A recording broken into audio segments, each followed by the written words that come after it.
Sir doctor Sanjay Mahajan, ABP माझा, बुलढाणा। पुढची बातमी पाहूया। चंद्रशेखर बावनकुळेंनी ठरवलं तर पुढची 100 वर्ष आपल्यालाच मुख्यमंत्री ठेवतील, मात्र राजकारणात रोल बदलायचा तेव्हा बदलेल, असं मुख्यमंत्री फडणवीस म्हणाले।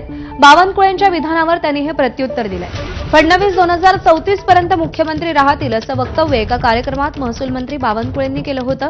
तसंच फडणवीस 2080 पर्यंत देखील मुख्यमंत्री राहिले तर आमच्या त्यांना शुभेच्छा असल्याचं शिवसेना नेते रामदास कदम म्हणाले होते। त्यांच्याच वक्तव्यावर फडणवीसांनी उत्तर दिलं।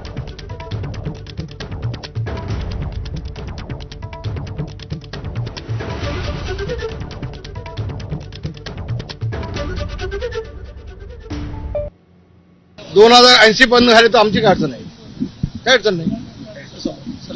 आमच्या शुभेच्छा आहेत। बावनकुळेंना देखील आहेत, देवेंद्र देखील आहेत, एकनाथ शिंदेना देखील आहेत। आम्ही सगळे एक आहोत। कुणी आग लावायचा प्रयत्न केला तर आमच्यामध्ये मतभेद होणार नाहीत।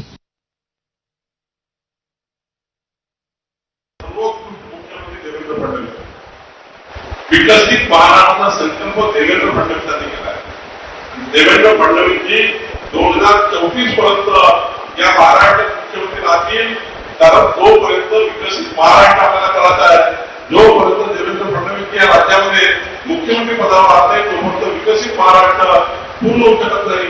त्यामुळं आता देवेंद्रजींनाच आपल्याला पुढे करायचं आहे। इकडे मोदीजी, दुसरीकडे देवेंद्रजी, हे डबल इंजिन सरकारच महाराष्ट्र मदत करू शकतं। बावनकुळे साहेबांच्या जर बस चालला तर ते 100 वर्ष मला ठेवतील, पण रामदास कदम साहेब म्हटले त्याच्यावर 2080 पर्यंत राहू देत, आमच्या शुभेच्छा आहेत। पण त्यांच्या शुभेच्छा यातला फक्त मतितार्थ आपण समजून घ्या की या शुभेच्छा आहेत, माझ्या चांगल्या करताच्या शुभेच्छा आहेत। बाकी राजकारणामध्ये रोल बदलत असतात, ते बदललेही पाहिजेत। कोणी फार दीर्घकाळ राहत नाही, त्याच्यामुळे जेव्हा माझा रोल बदलायचा तेव्हा तो बदलेल। आणि या बातमीसह बुलेटिनमध्ये वेळ झाली एक छोटासा ब्रेक घेण्याची। पाहत रहा एबीपी माझा।